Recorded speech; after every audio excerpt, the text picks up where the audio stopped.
Assalamualaikum warahmatullahi wabarakatuh. Bagaimana kabar kalian? Semoga kita masih diberikan nikmat kesehatan oleh Allah Subhanahu wa taala. Baik, di video kali ini kita masuk ke perkuliahan teknologi bahan konstruksi di mana fokus untuk video kali ini adalah untuk bahan penyusun material bangunan. Baik, untuk timestamp atau sebagai penanda saja, video kali ini atau video ini dibuat pada tanggal 27 April. Mungkin jamnya sekitar jam ya setengah 10, jam setengah 10 pagi. Jadi nanti insya Allah mungkin segera, entah mungkin siang atau mungkin sore, nanti akan saya coba upload video ini ke YouTube. Nanti silakan kalian komentari. Baik, kembali lagi ke PowerPoint. Untuk video kali ini kita akan fokus, saya ulangi, untuk fokus ke bahan penyusun material bangunan. Jadi bahan penyusun material bangunan.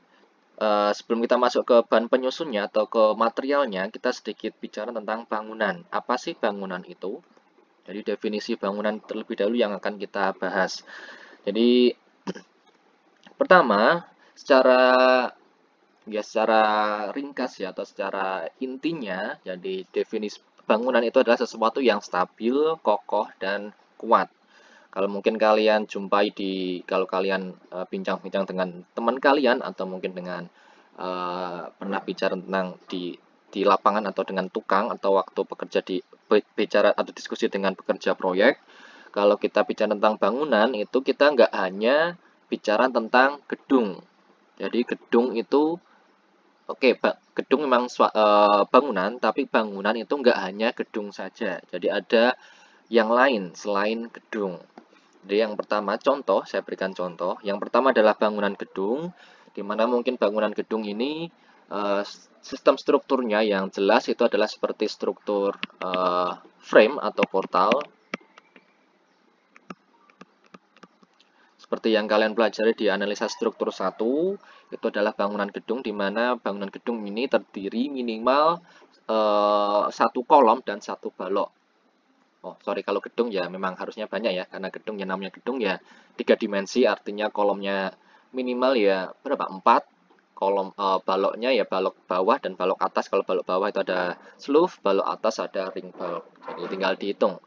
Tapi kalau kita bicara tentang struktur frame atau portal, minimal adalah satu kolom, satu balok. Itu adalah khusus untuk secara teoritis struktur frame. Tapi pengaplikasiannya di lapangan gedung itu adalah frame 3 dimensi. Jadi yang kalian pelajari di analisa struktur 1 itu baru frame 2 dimensi, masih harus dikembangkan lagi. Kemudian contoh selanjutnya ada bangunan jembatan. Jadi ingat, bangunan itu nggak hanya gedung, ada lagi contoh bangunan yaitu jembatan. Kalau jembatan mungkin di analisa struktur 2 yang sedang kalian pelajari, ini adalah jembatan mungkin secara umum yang sering kita jumpai adalah jembatan dengan bentuk truss atau rangka batang.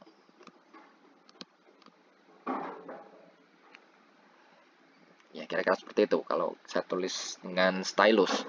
Kemudian selanjutnya ada bangunan bendungan. Jadi bangunan bendungan ini fungsi utamanya sebenarnya untuk menaikkan muka air sungai. Jadi air sungai kita naikkan sampai ketinggian yang kita tentukan, yang kita hitung. Kemudian dari muka air sungai yang tinggi ini bisa kita manfaatkan sebagai entah itu irigasi, pengairan irigasi, atau mungkin generator listrik atau pembangkit listrik. Itu juga bisa kita gunakan asal ketinggiannya cukup. Kemudian contoh selanjutnya ada dinding penahan tanah atau istilahnya adalah retaining wall. Fungsinya ya penahan tanah berbentuk dinding, ya dinding penahan tanah ya, retaining wall. Artinya secara umum, secara ya basic untuk mencegah terjadinya longsor. Untuk dinding-dinding yang atau tanah-tanah yang curam. Kemudian contoh selanjutnya ada bangunan perkerasan jalan, ada perkerasan beton atau perkerasan beton itu bisa kita sebut dengan perkerasan kaku, rigid pavement. Kemudian ada perkerasan aspal atau mungkin bisa kita sebut dengan flexible pavement. Mungkin yang ketiga ada perkerasan menggunakan paving block. Itu juga ada. Jadi ada 3 paling enggak untuk perkerasan jalan. Atau mungkin yang paling sederhana nanti di akhir slide ini akan muncul untuk contoh perkerasan yang paling sederhana, yaitu perkerasan menggunakan sirtu, jadi perkerasan pasir dan batu ya, yang mungkin sering kita jumpai eh, di pedesaan mungkin ya. Jadi yang masih belum ada aspalnya atau mungkin belum ada perkerasan beton, masih menggunakan pasir dan batu. Itu adalah contoh-contoh bangunan. Jadi kalau kalian bicara tentang bangunan, itu nggak hanya tentang gedung saja. Jadi gedung itu adalah salah satu dari bangunan. Jadi itu yang harus diingat. Ada contoh-contoh yang lain. Tinggal kalau kita mau bicara tentang bangunan, bangunan apa dulu yang mau kita bahas? Apakah gedung, apakah jembatan, atau yang lain? Ya, lanjut ke slide selanjutnya. Ini kita sampai ke bahan penyusun bangunan. Jadi secara umum ada 3, mungkin ada tambahan 4, mungkin agak di bawah. Bahan penyusun utama dari suatu bangunan, ada yang pertama adalah beton atau konkrit. Nanti untuk beton, ya mungkin sedikit nanti akan saya sampaikan di slide akhir. Kemudian ada bahan penyusun baja atau steel. Jadi kalau baja itu istilah Inggrisnya adalah steel, kalau besi itu adalah iron. Tapi sering, walaupun baja dan besi ini beda secara kimiawi ya. Jadi kalau baja itu ferrum ya, Fe. Kalau besi itu ferrum, Fe. Kalau baja itu apa berarti? Steel ya. Ya, ferrum sama steel itu beda, iron sama steel itu beda. Tapi istilah di lapangan mungkin khusus untuk teknik sipil, mungkin kalau kita bicara di pekerja konstruksi di lapangan mungkin dianggap sama antara baja dan besi. Jadi tinggal ya penyesuaian istilah di lapangan saja. Tapi tetap kalau istilah teknik sipil secara baku, baja itu pasti berbeda dengan besi. Jadi kalau kalian bicara di teknik sipil, bilanglah itu adalah baja atau steel, bukan besi. Kemudian bahan selanjutnya adalah kayu atau kayu bambu. Kalau di sini ada sedikit salah typo. Jadi kayu bambu istilah Inggrisnya adalah wood dan bambu ya. Bambu ya bambu. Kayu dan bambu. Kemudian bahan penyusun yang lain. Jadi yang 3 ini adalah yang utama. Mungkin yang ada sedikit tambahan lagi yang utama juga nanti untuk perkerasan aspal. Itu juga bahan penyusun utama untuk tadi perkerasan jalan fleksibel. Bahan penyusun yang selanjutnya ada aluminium, batu bata, gypsum, aspal, dan seterusnya. Artinya bahan aluminium, batu bata, gypsum ini adalah sebenarnya sebagai bahan penyusun sekunder. Artinya kalau misal kita nggak menggunakan bahan sekunder ini, bangunan itu masih bisa berdiri dengan kokoh. Jadi itu adalah definisi dari ya diberikan perbedaan saja antara yang utama sama sekunder. Artinya kalau misal kita bicara tentang bangunan gedung, tanpa menggunakan aluminium pun, bangunan gedung pun masih bisa berdiri. Tanpa bata atau batu bata kan bisa kita gunakan sebagai dinding. Gedung tanpa dinding pun masih bisa berdiri, asal kolom dan baloknya masih berdiri. Jadi itu adalah beda antara penyusun utama sama penyusun sekunder. Gypsum juga sama, biasanya gypsum digunakan sebagai bahan-bahan interior. Kemudian tadi aspal saya sebutkan sebagai bahan yang penyusun utama ya. Oke, ini stylus yang utama juga. Kemudian tanah uruk bisa digunakan sebagai pondasi, jadi struktur-struktur pondasi bisa menggunakan tanah uruk. Artinya kita gali, kemudian struktur pondasi dari beton, entah itu dari batu bata atau mungkin dari pasangan batu kali. Kemudian setelah istilahnya dicorkan atau dikerjakan, kemudian lubang galian ini kita uruk lagi menggunakan tanah uruk. Namanya tanah uruk istilahnya. Kemudian ada campuran sirtu. Ini juga bisa digunakan di struktur-struktur pondasi dan lain-lain. Jadi ada banyak, tapi secara utama ada beton, baja, kayu, bambu, dan aspal. Tapi khusus di teknologi bahan konstruksi, kita akan hanya bahas di 3 ini, yaitu beton, baja, kayu, dan bambu. Mungkin di sebelum UTS sama Pak Rahmat sudah dijelaskan dengan detail tentang bahan penyusun beton. Mungkin sedikit saya di video selanjutnya, video setelah ini, insya Allah, saya akan bahas sedikit mungkin review tentang beton. Kemudian baja, kayu, bambu nanti akan lebih saya kupas lebih detail di video-video selanjutnya. Mungkin aspal nggak akan saya bahas, nanti akan ada pembahasannya sendiri di mata kuliah yang lain. Oke, untuk slide-slide selanjutnya ini hanya gambar-gambar saja, nanti bisa kalian lihat. Jadi, oh ya tadi belum saya sampaikan di awal video. Jadi selain kalian bisa mendengarkan dan melihat dari video di YouTube di sini, kalian juga bisa langsung download PowerPoint-nya yang nanti akan saya tampilkan linknya di deskripsi. Jadi kalian cek di deskripsi, kalian bisa langsung download saja. Jadi kalau misalnya karena kita ini masih di di tengah pandemik ya, artinya kita work from home, learn from home, artinya bekerja dari rumah, belajar ya dari rumah.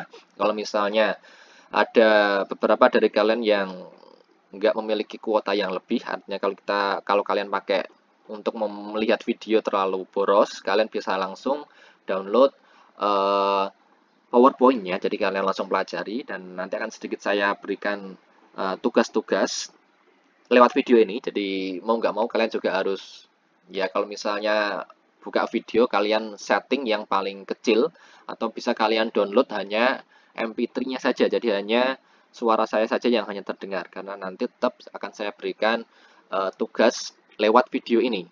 Jadi harus kalian dengarkan sampai akhir. Oke, kembali lagi ke PowerPoint. Di sini adalah bangunan gedung, di mana bangunan gedung ini bahan penyusunnya adalah berasal dari baja atau steel. Di baja steel itu nanti bentuknya akan berbeda-beda, jadi nanti akan juga saya bahas di video-video selanjutnya. Kemudian selanjutnya ada bangunan jembatan, tadi yang sudah saya sampaikan.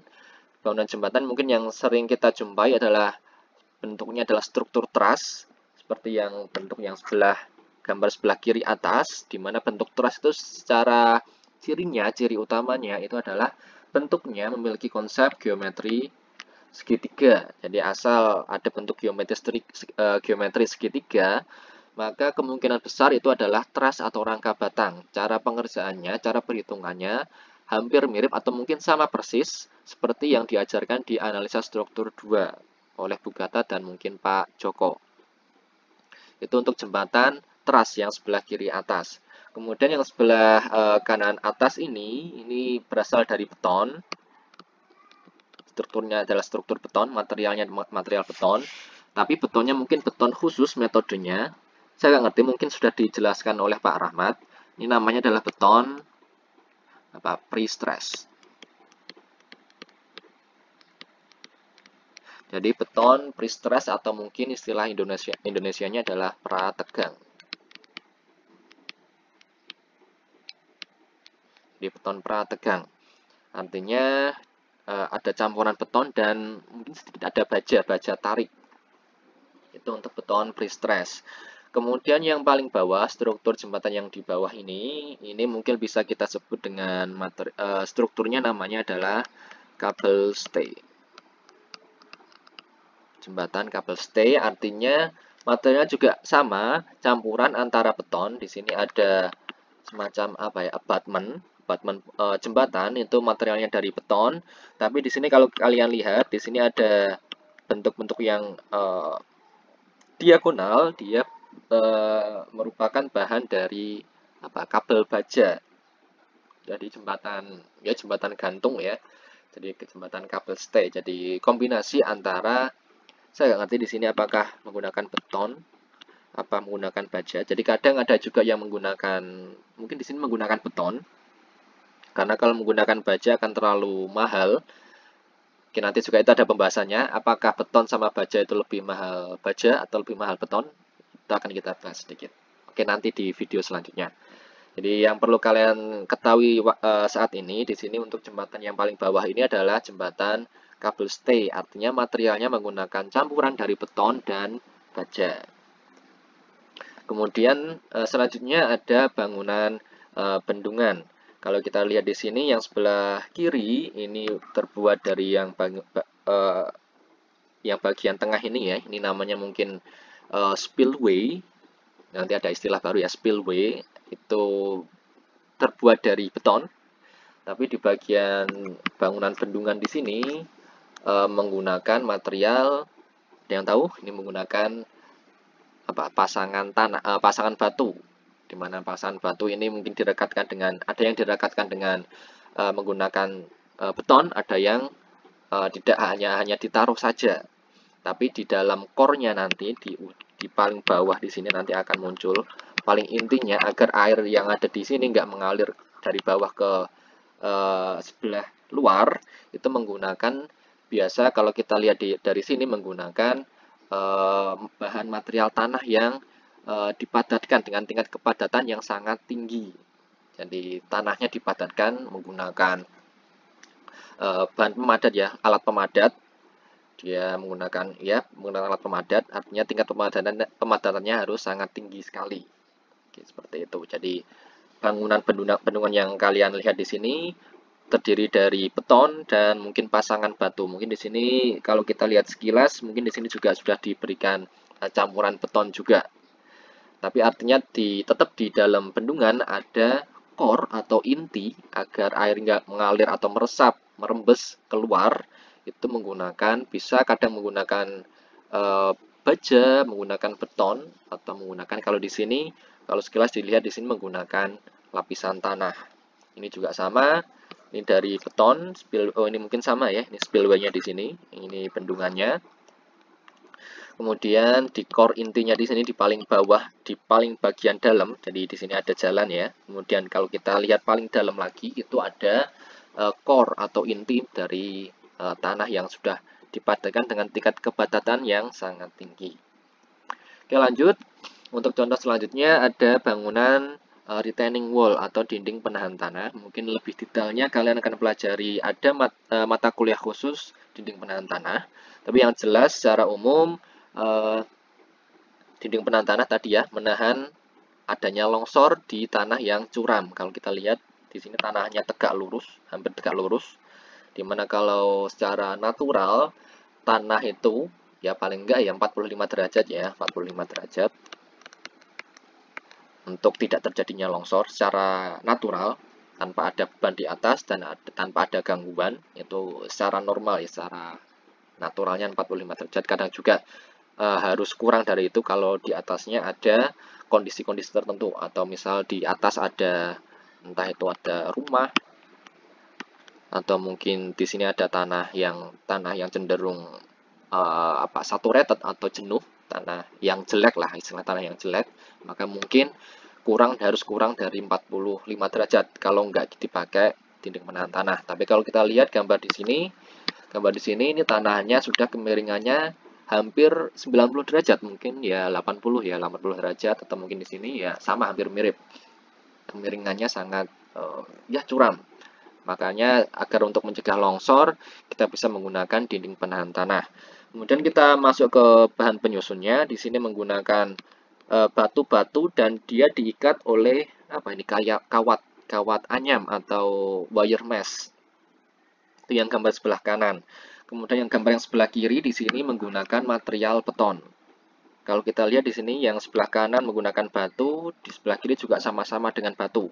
Tapi ya, tadi saya sebut yang sebelah kanan menggunakan bronjong ya, bronjong besi, ya bronjong ya kawat ya. Jadi artinya menggunakan hanya batu, yang sebelah kanan hanya batu, tapi yang sebelah kiri walaupun ada batunya dia disebut dengan beton.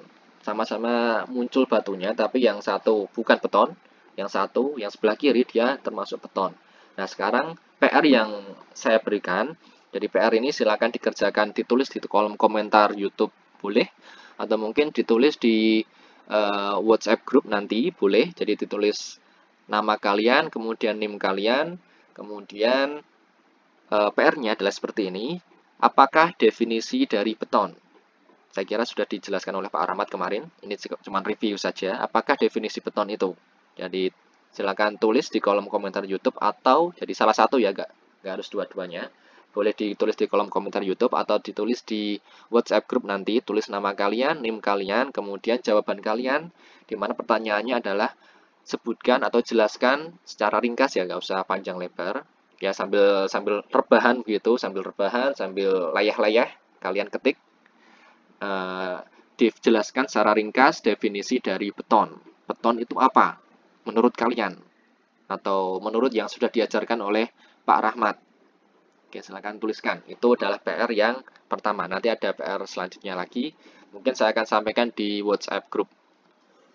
Oke, lanjut. Di sini ada perkerasan jalan. Ini yang ya saya kira ini kalian sudah banyak kalian jumpai. Yang sebelah kiri ada bukan paving ya. Ini aspal, yang sebelah kanan perkerasan beton. Atau mungkin perkerasan paving yang mungkin kalian jumpai kalau kalian masih ingat ya. Ingat di Unisula kita sudah libur berapa hari ya?